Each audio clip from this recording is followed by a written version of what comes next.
살펴보고 있습니다. 오늘은 시편 130편 기쁨에서 드리는 시면에서 드리는 하나님께 간구를 함께 살펴보기를 원합니다. 함께 머리 숙여 기도하시고 말씀을 보도록 하겠습니다. 사랑의 하나님 아버지, 감사합니다. 하나님께서 우리 언덕교회를 세워주시고 하나님의 무궁하신 자비와 긍휼 가운데 우리 교회를 인도해 주심에 진심으로 감사드립니다. 에베네셀의 놀라운 하나님의 은혜를 이 시간 뒤돌아보며 주께 감사로 영광 돌려오니 하나님, 우리의 삶을 주님의 선과 긍휼로 인도하여 주시고 하나님의 영광의 도구로 써 주시옵시며, 특별히 고통 중에 주님 앞에 부르짖을 때 하나님의 놀라운 응답이 그 가운데 나타날 수 있도록 주님, 우리의 기도를 연락하여 주시옵소서. 오늘도 말씀 가운데 우리의 마음과 영이 새로워지며 하나님을 향한 깊은 사랑의 헌신이, 수고가 나타날 줄로 믿습니다. 말씀 가운데 주여 역사하여 주시옵소서. 예수 그리스도의 이름으로 간절히 기도드립니다. 아멘. 지난 화요일에 오랫동안 기다렸던 대통령 선거, 또 여러 지방선거들이 끝이 났습니다. 누가 대통령 선거를 가장 많이 기다렸을까요? 아마 당사자들이 가장 많이 기다렸을 것입니다. 블룸버그 비즈니스라는 잡지가 있는데요, 거기에 두 장의 흥미로운 사진이 선거 후에 이렇게 실렸습니다. 왼쪽에는 당선자인 우리 44대 대통령 오바마 대통령의 사진이 표지로 실렸는데요, 머리 색깔이 완전히 하얘졌습니다. 대통령이 된 게 기쁜 일이지만, 그런 앞으로의 4년에 경제의 문제, 나라 재정의 문제, 또 미국이 나누어져 있는 것을 어떻게 하나로 치유할 것인가, 산적한 여러 가지 문제가 있기 때문에 됐다고 크게 좋아할 일이 아니고 정말 많은 난제들이 있는데 지혜롭게 잘 헤쳐나가야 된다는 것입니다. 또 밋 람니의 사진이 하나 실렸는데요, 공화당에서는 밋 람니가 꼭 될 걸로 생각해서 보스턴 하버에 있는 모든 호텔과 레스토랑을 빌려서 폭죽의 큰 행사를 준비했는데 그게 되지 않음으로 말미암아 이렇게 웹사이트도 준비해서 바로 띄우려고 했는데 되지 않아서 큰 실망을 했다라는 것입니다. 우리는 인생의 많은 것들을 기다리지만 꼭 기다리는 것이 내 뜻대로 되지 않는 것을 많이 경험하고 살아가는 것입니다. 선거도 마찬가지고 여러 인생의 많은 사건들이 주님의 손안에 있기 때문에 우리가 기다리는 것이 하나님의 뜻인가 아니면 나의 뜻인가를 우리는 분별해야만 되는 것입니다. 오늘 순례자가 성전에 올라가며 부르는 그 기도의 내용은 기쁨 가운데 드리는 노래다라고 나와 있습니다. 1절에 여호와여, 내가 깊은 곳에서 주께 부르짖었나이다. 주여, 내 소리를 들으시며 나의 부르짖는 소리에 귀를 기울이소서. 히브리적인 의미로 깊은 곳이란 죽음이 임박해 있는 절망의 상황을 의미하고 있습니다. 바다의 시면을 상징하는 이 단어는 내가 혼자 나올 수 없고 내가 무엇을 하든지 간에 기댈 곳이 없는 죽음이 임박한 그 상황을 기쁨이다라고 표현한 것입니다. 이스라엘은 그들의 삶 가운데 이 기쁨을 많이 경험했습니다. 이스라엘이 시작하는 그 모습이 출애굽기 2장 23절에 나와 있는데요, 이렇게 되어 있습니다. 여러 해 후에 애굽 왕은 죽었고 이스라엘 자손은 고된 노동으로 말미암아 탄식하며 부르짖으니 그 고동 노동으로 말미암아 부르짖는 소리가 하나님께 상달된지라. 강제 노역에 시달리며 소망이 아니라 절망 가운데, 기쁨의 고통 가운데 있는 이스라엘이 하나님께 기도했을 때 하나님이 이스라엘을 출애굽의 놀라운 구원의 은총으로 이스라엘을 시작하게 하신 것입니다. 그러한 의미에서 이스라엘은 깊은 곳에 다다를 때 당연히 어떠한 우상들을 찾지 않고 하나님께 부르짖는 그 기도가, 고난 중에 하나님의 구원을 기다리는 기도가 그들에게 익숙했던 것입니다. 그런데 오늘 본문에 보면 기쁨에 빠지게 된 이유가 있습니다. 그것은 이스라엘의 다름이 아닌 하나님의 뜻대로 행하지 않은 죄악 때문입니다. 여호와여, 주께서 죄악을 지켜보실진데 주여 누가 서리이까. 모든 사람이 죄를 범하였음에 하나님의 영광에 이르지 못하게 되었는데, 모든 사람이 죄로 따지자면 하나님 앞에 당당히 설 자가 없다라는 것입니다. 여호와의 법정 공의만이 만약에 있는 그 법정이라면 아무도 거기에서 죄 없다 하는, 의롭다 하는 칭의의 은총을 우리 스스로는 받을 수 없는 것입니다. 선지자 중에 대표적으로 불순종으로 말미암아 기쁨을 경험하였던 분은 요나 선지자를 들 수가 있습니다. 니느웨로 가서 회개의 메시지로 하나님의 구원의 은총을 전해야 됐었지만 그는 반대로 스페인의 다시스로 가는 반대로 불순종하는 모습이 나와 있습니다. 하나님은 그를 바다에 던지우시고 그리고 물고기에 삼키게 하시는데요. 그때까지 물에 쭉 내려가게 되는, 그 인간의 가장 큰 공포 중에 하나가 물에 들어갔을 때 발이 땅에 닿지 않는다는 거 아닙니까? 밑으로 쭉 내려가는 그 경험을 그가 2장 3절에 이렇게 말하고 있습니다. 주께서 나를 깊음 속 바다 가운데 던지셨으므로 큰 물이 나를 둘렀고 주의 파도의 큰 물결이 다 내 위에 넘쳤나이다. 하나님 앞에 택함 받은 백성들이 말씀대로 살지 않고 불순종하였을 때 하나님은 때로는 기쁨에 밑으로 내려가는 그러한 죄의 결과를 허락하시는 것입니다. 이스라엘이 죄악의 결과로 기쁨에 있었을 때 하나님을 지금 찾고 있습니다. 그러나 사유하심이 주께 있음은 주를 경유하게 하심이니이다. 4절에 나와 있는 것처럼 이제 어디 기댈 데가 없습니다. 이 기쁨은 기쁨이 아니라, 제가 발음을 자꾸 잘못하는데 기쁨인데요. 시면의 이 고통은 죄로 말미암기 때문이기 때문에 하나님 앞에 죄 사함의 은총으로 기대할 수밖에 없다라는 것입니다. 요세포스라는 유대인 역사학자가 있습니다. 이스라엘의 그 포로의 삶, 그리고 예수님 당시까지의 1세기의 삶을 잘 역사적으로 표현을 했는데요. 당시 이 시면의 고통에 있었던 이스라엘의 상황을 이렇게 말하고 있습니다.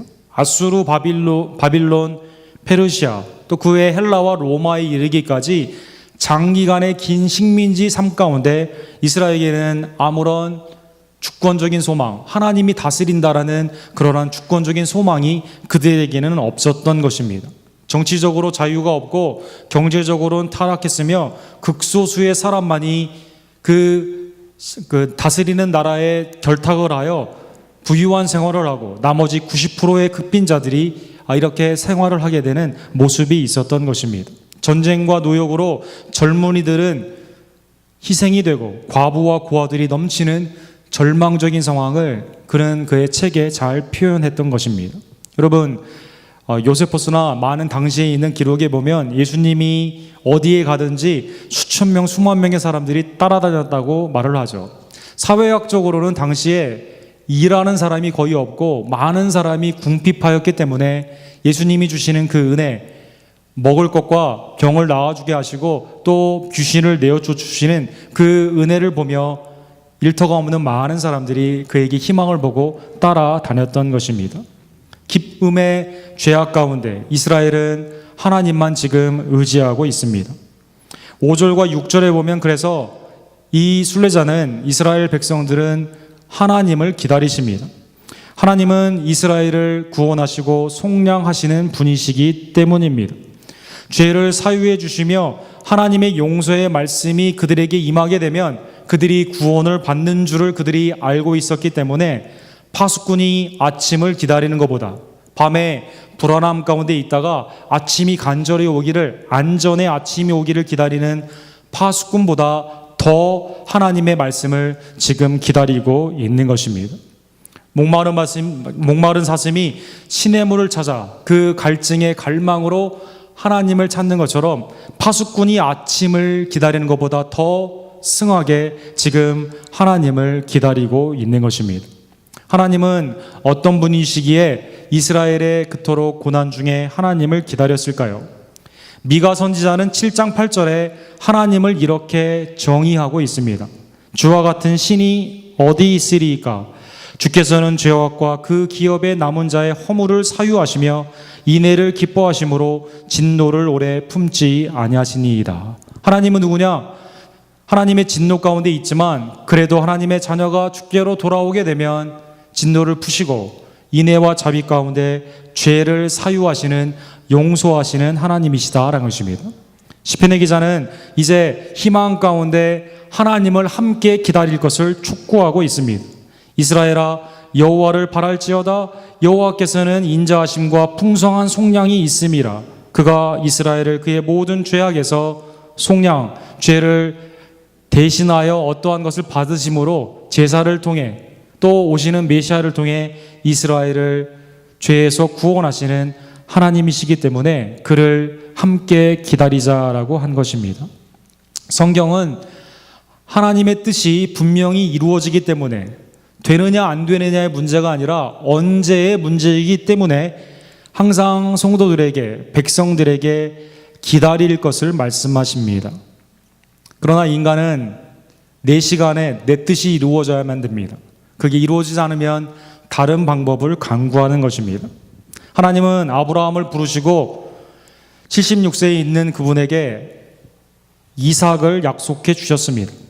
약속의 아들을 하나님의 말씀으로 그가 주셨지만 아브라함은 그것을 기다리지 못했던 것입니다. 창세기 16장 4절에 보면 아브라함이 가나안에 빈곤이 있었을 때 이집트에 가게 되죠. 애굽에 가게 되면서 아내 사라를 누이 동생이라고 속이게 됩니다. 하나님께서 그러나 놀랍게도 바로에게 깨우쳐 주셔서 사라와 아브라함이 부부인 것을 알게 하고 오히려 그들에게 놀라운 많은 축복의 선물들을 주게 됩니다. 그때 따라온 여인이 하갈이라는 여인입니다. 아브라함은 하나님의 은총을 경험했기 때문에 약속을 기다리며 하나님께 더욱더 예배로 나갔어야만 됩니다. 그러나 창세기 16장에 보면 아들이 자꾸 나오지 않기 때문에 사라의 조언을 받아, 그래서 아브라함이 아내의 말을 들은 건 99% 잘했는데요, 이때 한번 잘못 들었습니다. 아내의 조언을 따라 애굽의 하인이었던 하갈을 집에 들이게 됩니다. 그리고 그 안에서 이스마엘이 나오게 된 것입니다. 이때부터 유대인과 아랍의 그 나누어지는 갈등의 역사가 시작되게 된 것입니다. 기다렸어야 되는데 자기의 뜻대로 이집트의 여인과 이제 동침함으로 이스마엘을 낳게 된 것입니다. 그리고 여기 바벨의 그림처럼 나중에 이것이 집안의 분란이 되어서 하갈과 이스마엘을 쫓겨나가게 되고 그 후에 유대인들과 이스라엘과 아랍의 그러한 분쟁이 계속 후에 시작되게 된 것입니다. 사울은 하나님의 명령이 기다리라는 것이었는데 사무엘이 오기까지 마음이 조급했습니다. 역시 코젠스키의 그림에 나온 것처럼 사울은 하나님을 기뻐하는 게 아니라요, 사람들이 나를 어떻게 볼 것인가를 인간 중심의 생각을 하는 왕이었던 것입니다. 사람들은 왕이 어떻게 행할 것인가, 지금 전쟁이 임박한 상황 가운데 지금 하나님의 말씀대로 사무엘을 기다릴 것이냐, 아니면 왕이 스스로 그냥 율법을 범하고 번제로 하나님께 나아갈 것이냐, 사울은 자기 스스로 그냥 하기를 원했던 것입니다. 13장 10절에 보면 번제 드리기를 마치자 사무엘이 온지라, 번제를 드리자마자 사무엘이 오게 된 것입니다. 즉 조금만 더 기다렸으면 하나님의 뜻을 이루는, 하나님이 귀히 쓰시는 왕의 삶으로 나아갈 수 있었던 것입니다. 그러나 자기 뜻대로 번제를 드리자 사무엘이 왔습니다. 사무엘은 뭐라고 말합니까? 왕이 망령되이 행하였도다. 왕의 하나님 여호와께서 왕에게 내리신 명령을 지키지 아니하였기 때문에 하나님은 왕을 더 이상 쓰지 아니하신다라고 말한 것입니다. 사울은 조급했습니다. 아브라함도 조급했습니다. 하나님의 뜻이 분명히 그들에게 나타났지만 그 뜻이 이루어질 건가 이루어지지 않을 것인가 의심을 하며 기다리지 못했던 것입니다.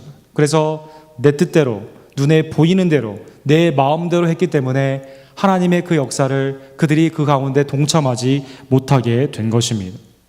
반면 다윗은 하나님의 뜻을 그가 붙잡고 늘 기다렸습니다. 10대의 기름 부음을 받은 다윗은요, 10여 년의 고난이 있었지만 끝까지 하나님의 뜻을, 그 성취를 믿고 그는 고난 가운데서도 사울을 행하지 않고 또 요나단을 보호하며 삶 가운데 있는 여러 가지 많은 악한 일들이 많이 있었지만 그것을 참으며 하나님의 뜻을 온전히 이루게 된 것입니다. 시편 40편에 그는 그의 경험을 이렇게 말합니다. 내가 여호와를 기다리고 기다렸더니 귀를 기울이사 나의 부르짖음을 들으셨도다. 나를 기가 막힐 웅덩이와 수렁에서 끌어올리시고 내 발을 반석 위에 두사 내 걸음을 견고하게 하셨도다. 계속 밑으로 들어가는 수렁, 그래서 우리 영화 중에 수렁에서 건진 내 딸이라는 영화도 있죠. 밑으로 계속 들어가는 그러한 삶 가운데 하나님께 의지하고 끝까지 인내한 그를 하나님은 어디로 옮기셨습니까? 반석으로 그를 옮기신 것입니다. 기다림은 성도에게 하나님의 뜻을 이루게 하는 성화의 은총을 허락하여 주시는 것입니다. 아브라함도 하갈의 실수를 잊는 후에 하나님의 뜻을 기다리게 됩니다. 그리고 100세에 드디어 하나님의 약속의 아들 이삭을 받게 되는 것입니다. 요셉, 하나님의 다스림에 놀라운 꿈을 주셨지만 그가 그 꿈을 이루기까지에는 형들에게 팔려가고 또 감옥에 들어가기도 하고 수많은 고난이 있었지만 그는 하나님의 뜻을 기다림으로 말미암아 이스라엘을 구원하는 구원자가 된 것입니다. 이사야도 마찬가지입니다. 수많은 어려움이 있었지만 하나님의 뜻대로 그가 말씀을 전파했었을 때 하나님이 그에게 주신 영감의 말씀으로 오시는 메시아를 이스라엘이 약속받고 그리고 그리스도를 통해 그 말씀이 성취되게 된 것입니다.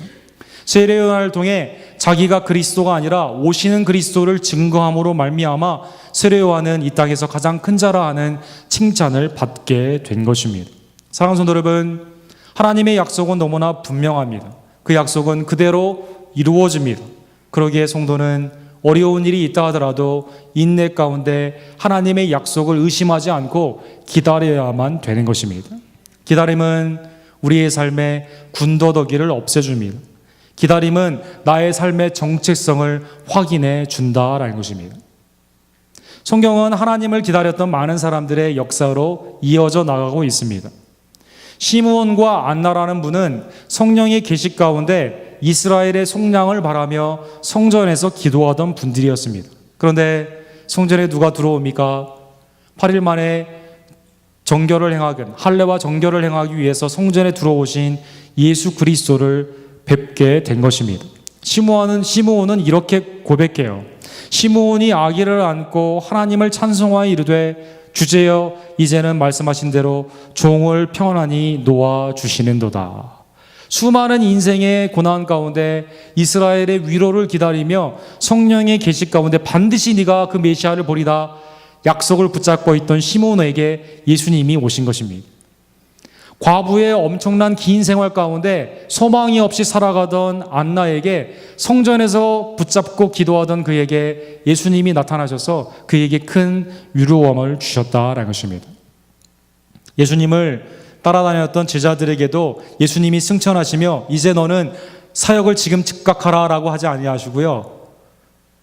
약속한 성령이 올 때까지 예루살렘에 기다리라라고 말씀한 것입니다. 누가복음 24장 49절에 아버지께서 약속하신 성령이 올 때까지 예루살렘에 기다리라는 이 명령은요, 고린도전서 15장에 보면 부활하신 예수님이 500여 형제들에게 나타나신 것을 볼 때 제자들뿐만 아니라 수백 명의 사람들에게 예루살렘에 머무는 그 명을 받은 것을 알 수가 있습니다. 그러나 여러분, 사도행전 1장에 보면은요, 마가의 다락방에 모여있던 성도의 수는 얼마입니까? 120명인 것입니다. 부활하신 예수님의 그 증거자로 500여 명이 일시에 보고 명령을 받았지만 실제 성령이 올 때까지 기다린 자들은 120명의 성도밖에 되지 않았다는 것입니다. 그러나 사도행전 2장에 보면 예수님의 약속대로 누가 오시게 됐습니까? 성령이 강림하시게 되었다는 것입니다. 끝까지 견디고 그 말씀을 붙잡은 자들에게는 120명의 성도들에게는 하나님의 놀라운 역사, 하나님의 약속의 성취인 성령님의 강림하심으로 그리스도를 증거하는 구속사에 빠질 수 없는 놀라운 은총을 그들이 받게 되었다라는 것입니다. 말테라는 분은 우리가 무엇을 기다리느냐에 따라 우리의 정체성을 알 수 있다, 우리의 상황을 알 수 있다라고 말을 했습니다. 요즘 우리는 무엇을 기다릴까요? 이번에 땡스기빙 후에 세일이 큰 파격적인 게 내가 원하는 게 있어야 되는데 이런 거 혹시 기다리지 않습니까? 내 일하는 사업 가운데 로또 하나 맞아야 되는데 그걸 기다리시는 분 혹시 있지 않습니까? 내 삶 가운데 무엇을 기다리느냐, 그게 우리의 정체성을 말한다라는 것입니다. 자녀가 바르게 돌아오기를 기다리는 부모님, 또 사업이 잘 되기를 원하는 많은 사람들의 기다림, 많은 기다림이 이 세상에 있지만 성도의 가장 큰 기다림은 무엇이 되어야만 될까요? 그것은 오시는 예수 그리스도가 되어야만 된다는 것입니다. 야고보서 5장 7절에 형제들아 주께서 강림하시까지 길이 참으라. 보라 농부가 땅에서 나는 귀한 열매를 바라고 길이 참아 이른 비와 늦은 비를 기다리나니 너희도 길이 참고 마음을 굳건하게 하라. 주의 강림이 가까우니라. 지금 믿음이 흔들릴 때가 아닙니다. 첫 번째 주님이 오시는 메시아의 약속은 구약 그대로 신약에서 이루어지게 된 것입니다. 그리고 다시 오신다 말씀하신 예수 그리스도도 말씀 그대로 우리에게 보이게 다시 오시는 것입니다. 계시록 22장 20절에 우리의 신앙이 이렇게 표현되어 있어요. 이것들을 증언하신 이가 이르시되 내가 진실로 속히 오리라 하시거늘 아멘 주 예수여 오시옵소서. 진실로 너희에게 이르노니 내가 속히 오리라 라고 했는데 성도들이 아닙니다. 나중에 오셔야 됩니다. 지금 오시면 안 됩니다 하면 되겠습니까? 주님이 오심을 기다리며 우리는 기쁘게 주님을 맞아야만 되는 것입니다. 사랑하는 성도 여러분, 혹시 인생의 여러 가지 어려운 문제로 몸의 건강의 문제, 또 여러 가지 가정의 문제, 또 사업의, 또 여러 가지 인간의 많은 관계의 문제로 기쁨을 경험하고 있다면, 시면의 고통을 경험하고 있다면 주님의 뜻을 기다리시며 속량하시고 죄를 사해 주시며 우리를 구원하시는, 우리를 온전케 하시는 하나님을 바라보며 주께 부르짖는 우리 모두가 되기를 간절히 원합니다. 성경에 놀라운 것은요, 그런데 우리는 주님을 기다려야 마땅하는데요, 우리는 많이 기다리지 않는데 오히려 하나님은 우리를 두 손을 벌리고 지금 기다리신다라고 말씀하고 있습니다. 이사야서 30장 18절은요, 성경에 유일하게 하나님의 기다림과 우리의 기다림이 동시에 나와 있는 절입니다. 여호와께서 기다리시나니 이는 너희에게 은혜를 베푸려 하심이요 일어나시나니 이는 너희를 긍휼히 여기려 하심이라. 대저 여호와는 정의의 하나님이시다.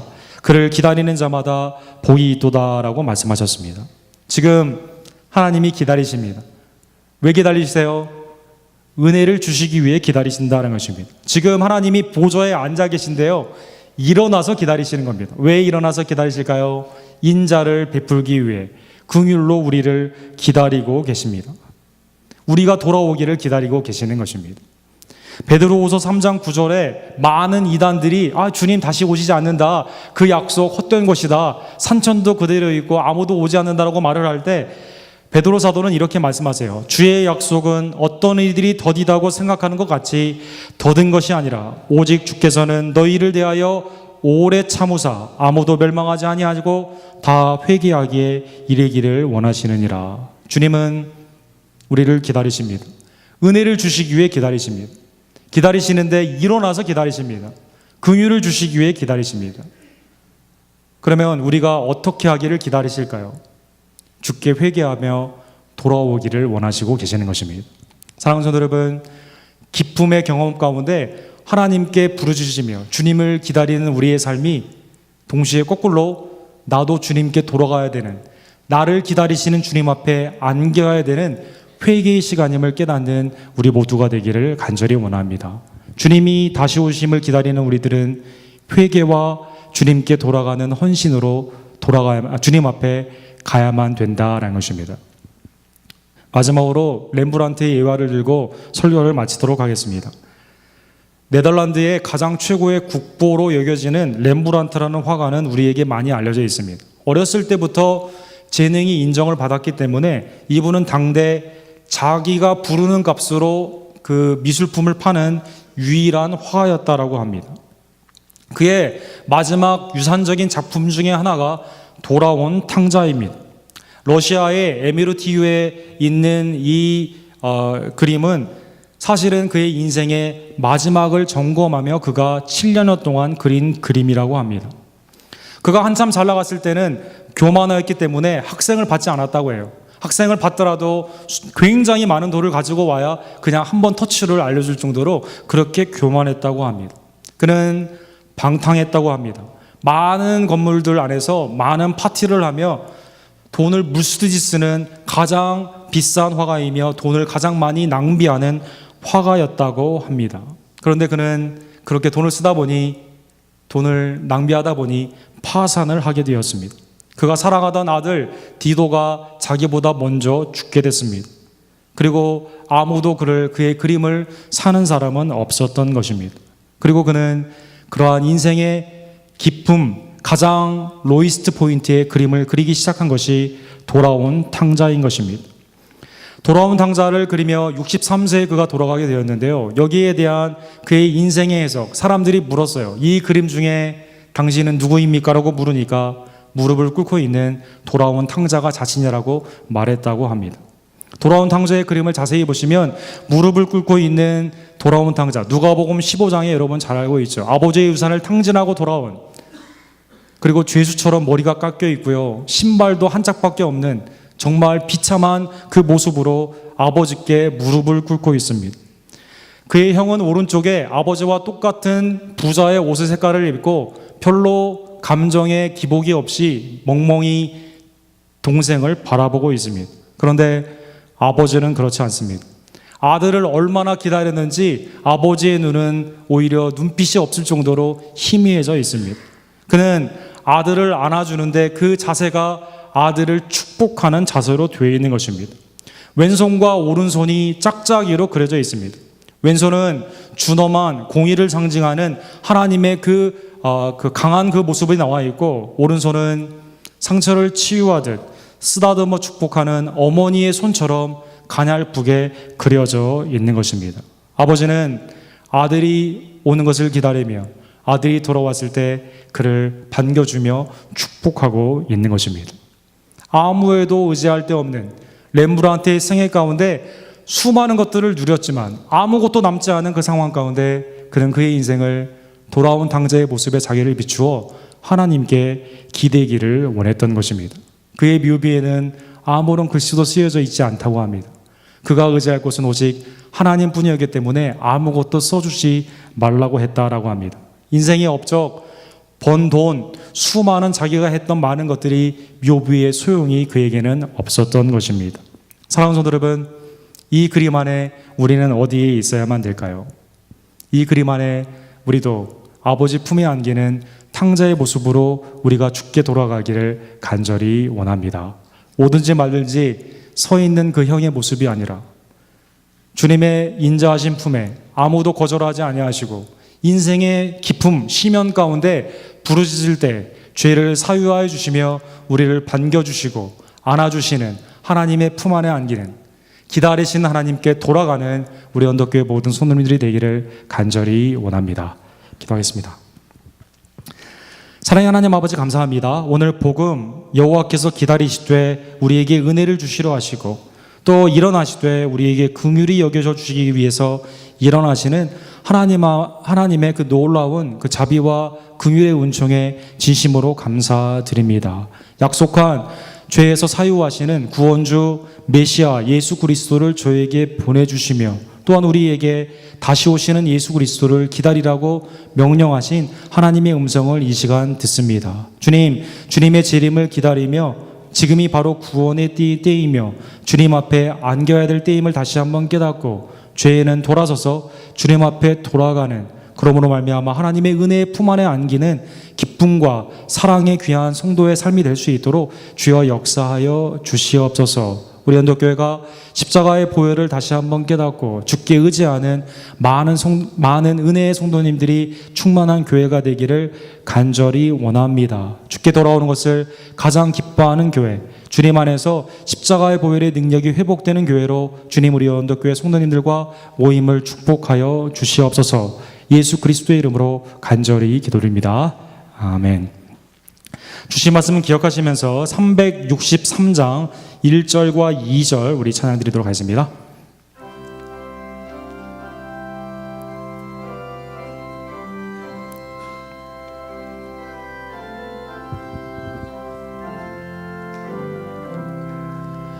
내가 깊은 곳에서 주를 불러